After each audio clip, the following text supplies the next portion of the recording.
سلام علیکم بیننده گرامی، بفرمایید. الو، بفرمایید. سلام آقای انصاری. علیکم السلام و رحمت الله و برکاته. آقای انصاری، یک چند دقیقه میخوام دوستانی یک بحثی داشته باشیم. میشه خودتون رو معرفی کنید؟ از کجا زنگ میزنید؟ من قاسمی هستم. آقای قاسمی. آقای قاسمی، در رابطه با دو کلیپی که پخش کردیم اگر صحبتی دارید بفرمایید. من تازه تلویزیون رو روشن کردم و کلیپ رو ندیدم متاسفانه. آقای قاسمی خب دوست عزیز، ببینید برنامه آن روزه که خیلی برنامه مهمیه، شما رو با دینتون، مذهبتون، با دروغای آخونداتون آشنا میکنه.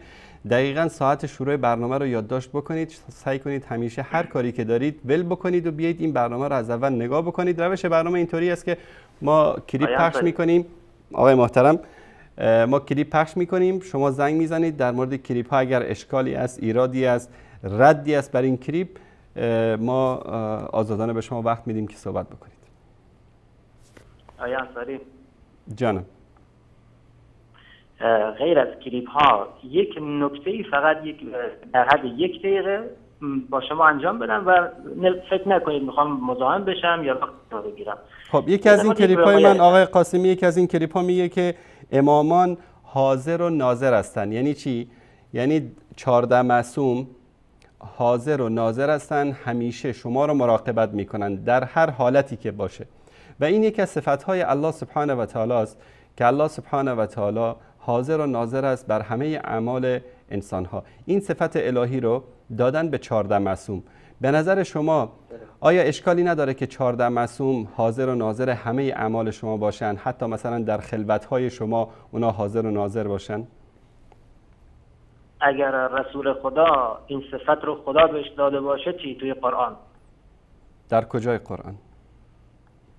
قل اعملوا فسيرى الله عملكم ورسوله والمؤمنون. ای مؤمنان، هر کاری میخواید انجام بدید خدا میبینه، پیغمبر هم میبینه. فعل یرا فعل مضارع هست، یعنی هم حال اون زمان پیامبر میبینه، هم الان که آینده باشه.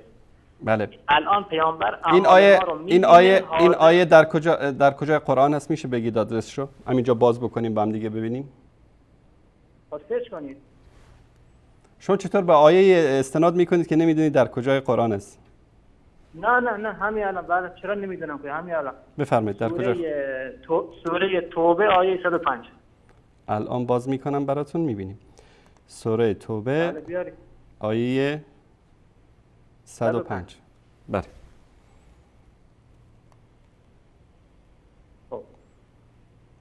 بله. آنچه که شما گفتید در اینجا، الله سبحانه و تعالی در این سوره مبارک وقتی که وضعیت مهاجرین و انصار رو بیان میکنه و همچنین در این سوره میدونید که صفت منافقین و اعمال منافقین و اینکه چگونه در بین مسلمانان تظاهر به اسلام میکردن، اینها رو بیان میکنه. در این آیه مبارک الله سبحانه و تعالی اولا شما گفتید که ای مؤمنین. در این آیه خطاب به مؤمنین نیست، خطاب به همه است، به مؤمن، به منافق، به کافر، همه کسانی که در اون جامعه زمان رسول الله صلی الله علیه و سلم زندگی میکردن. الله سبحانه و تعالی میگه که قل اعملوا، بگو ای محمد عمل کنید، کار انجام بدید.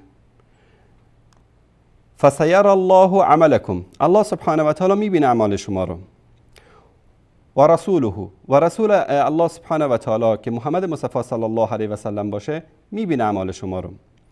و المؤمنون، و همه مؤمنینم، کسانی که مؤمن هستن، اعمال شما رو دارن میبینن که شما چطور از جهاد فرار میکنید، وقتی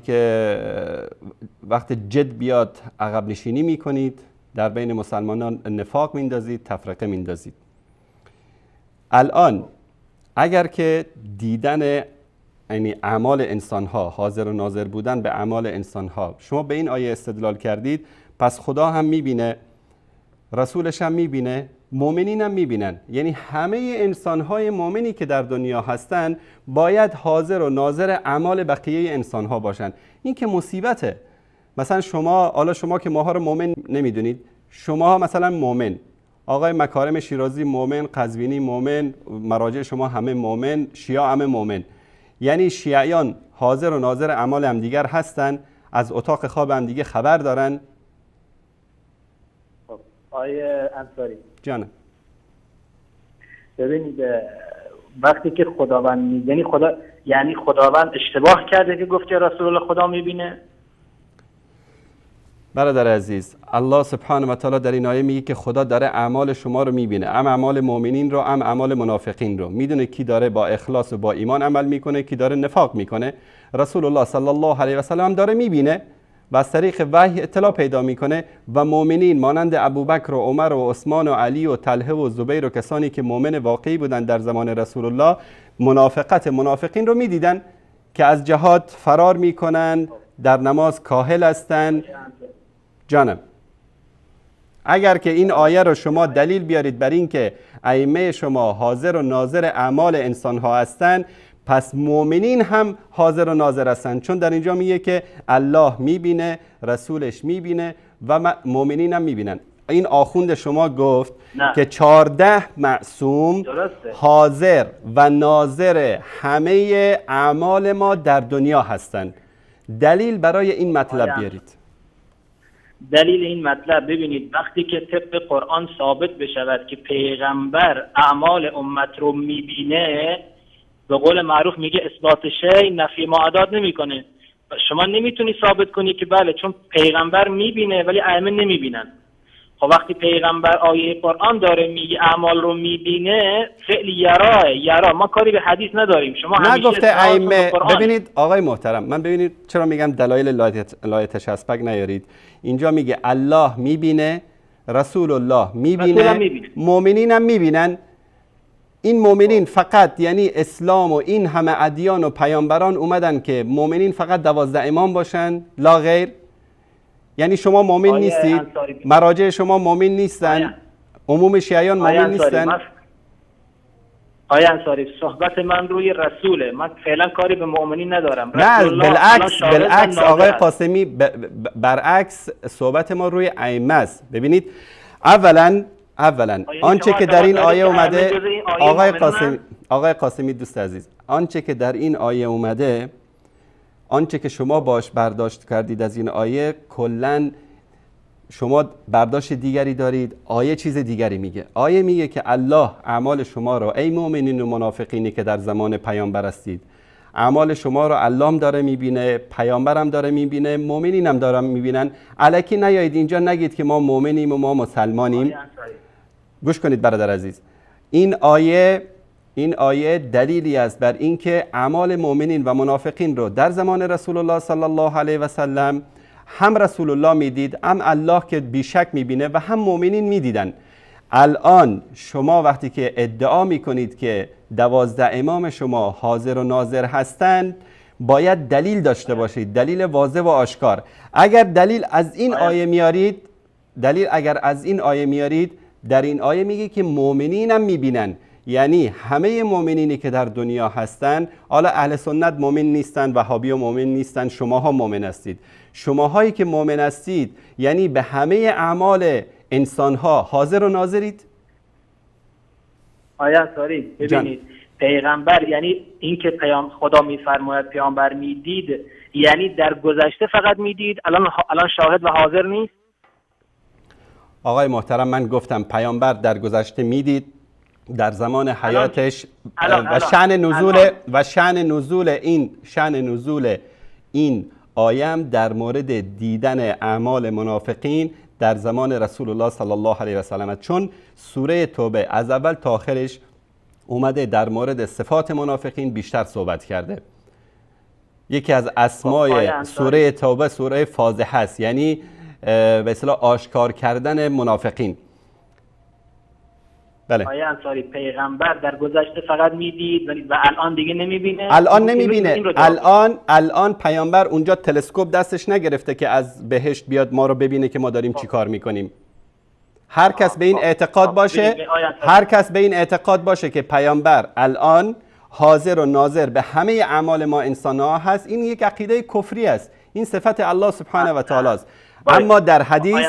اما در حدیث میگه که اعمال امت من به من عرضه میشه. یعنی چی؟ یعنی الله سبحانه و تعالی رسول الله صلی الله علیه و آله و سلم رو از اعمال امتش باخبر میکنه. این در مورد رسول الله صلی الله علیه و سلم در حدیث اومده.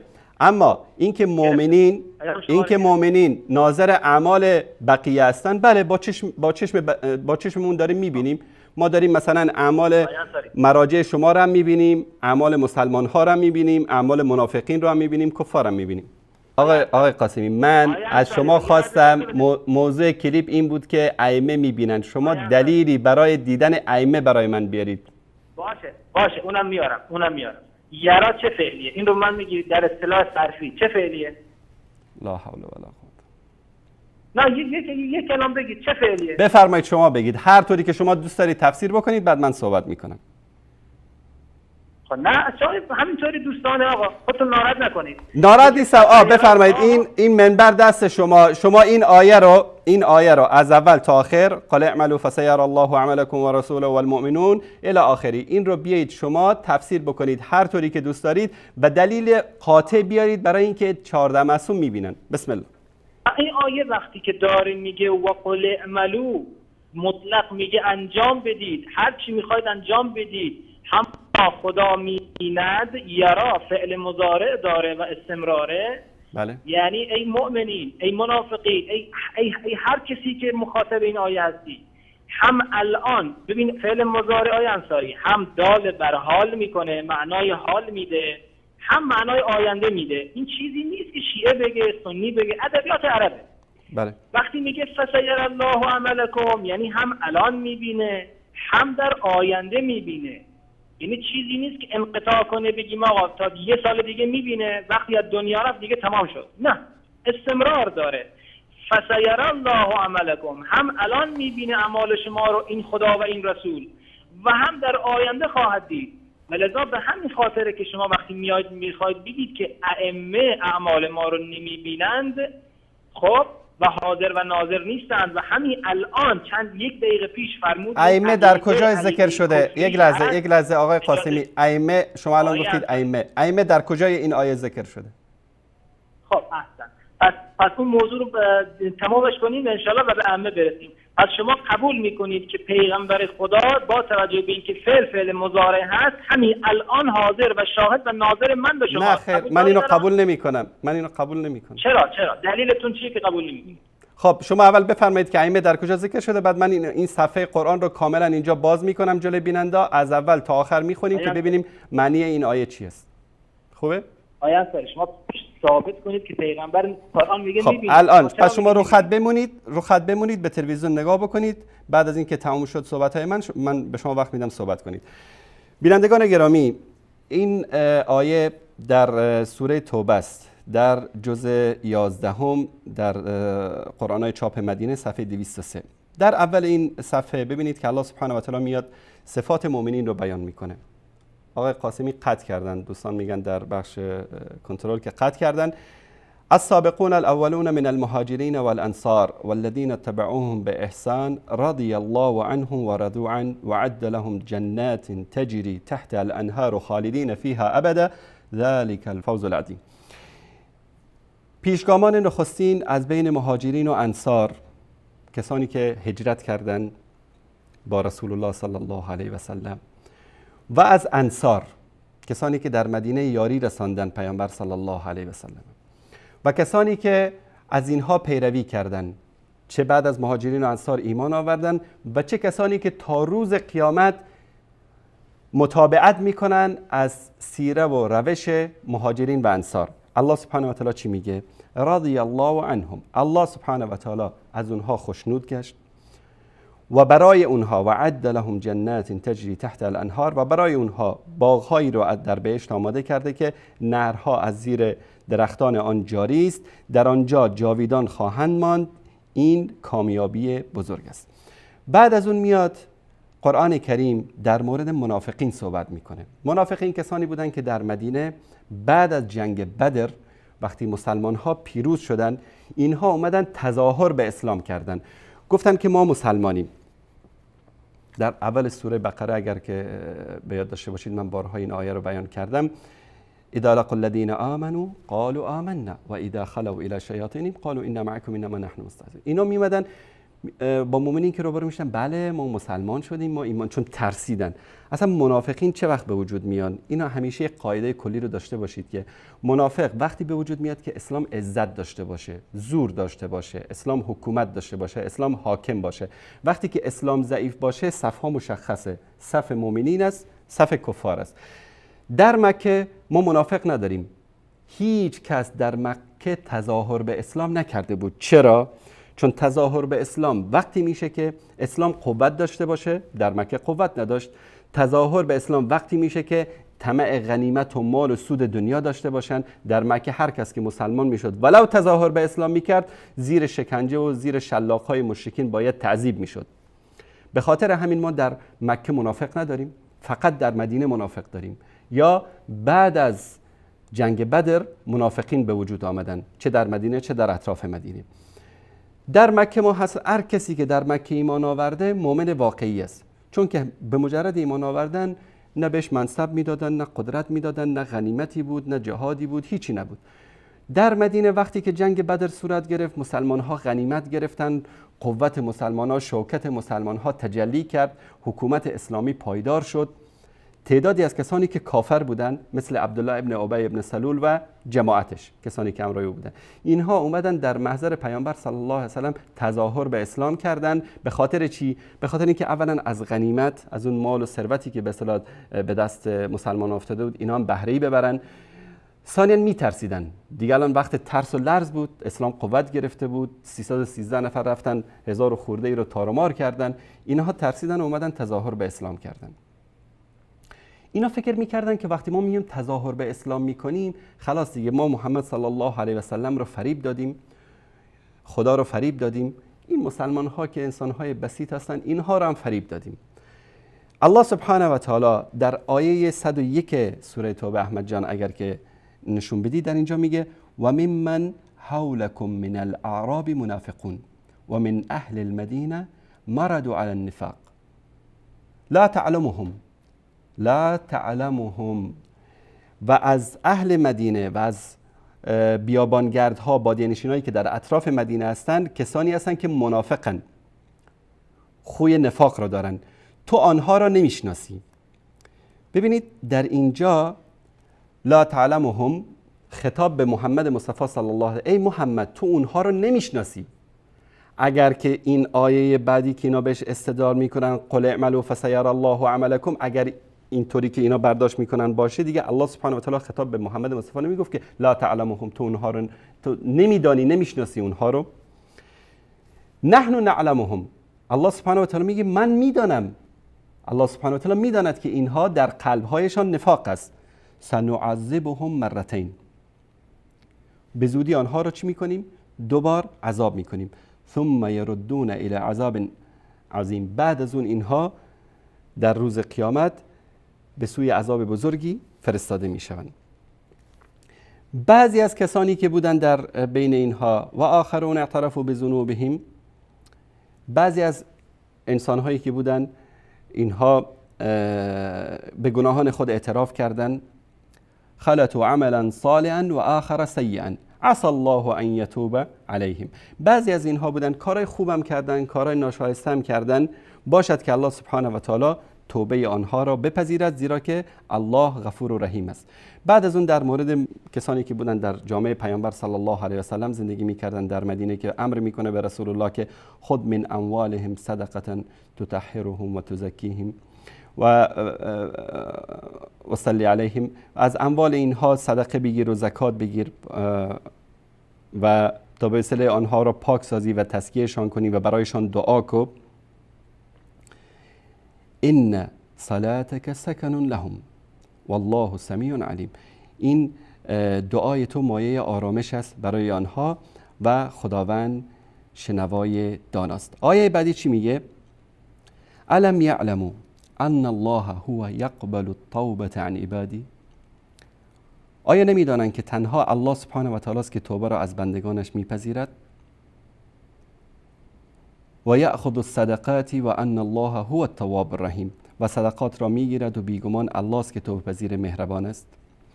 بعد از اینکه این صفات‌ها را بیان میکنه، صفات مؤمنین و که منافقین کیا هستن و چه اعمالی دارن و بعد از اون کسانی که کارهای خوب کردن و کارهای بد کردن و توبه کردن و منافقین اومدن عده‌ای گفتن که خب ما توبه میکنیم، ما هم انسان‌های مخلص میشیم مثل بقیه که اومدن توبه کردن، کارهای بد انجام داده بودن اومدن توبه کردن، ما هم میایم توبه میکنیم، ما هم میایم انسان‌های خوب میشیم. الله سبحانه و تعالی خطاب به این منافقین، خطاب به منافقین زمان پیامبر صلی الله علیه و سلم فرمود. مثلا این آیه در زمانی نازل شد که منافقین اومدن این حرفا رو زدن خطاب به رسول الله صلی الله علیه و سلم. همونطوری که آقای قاسمی که قطع کردن و رفتن فرمودن، خب این آیه این رو نشون میده که فسیر الله، یعنی الله سبحانه و تعالی الان داره میبینه و این همچنین استمرار داره در آینده میبینه. شمایی که ادعا کردید، منافقینی که اومدید گفتید ما توبه کردیم خلاص ما انسانهای خوب میشیم، مؤمن واقعی میشیم، انجام بدین اعمالتون رو ببینین. الله داره میبینه. فسیر الله عملکم و رسوله، پیامبرم در مدینه داره میبینه اعمالتون رو که شما دارید چی کار میکنید. و المؤمنون، مؤمنین هم دارن میبینن و مؤمنین و رسول الله صلی الله علیه و سلم دیدن. همون منافقینی که در مدینه بودن اینها اومدن با لشکر اسلام به طمع این که غنیمت بگیرن مسلمان ها مانند جنگ بدر با لشکر اسلام همراه شدن.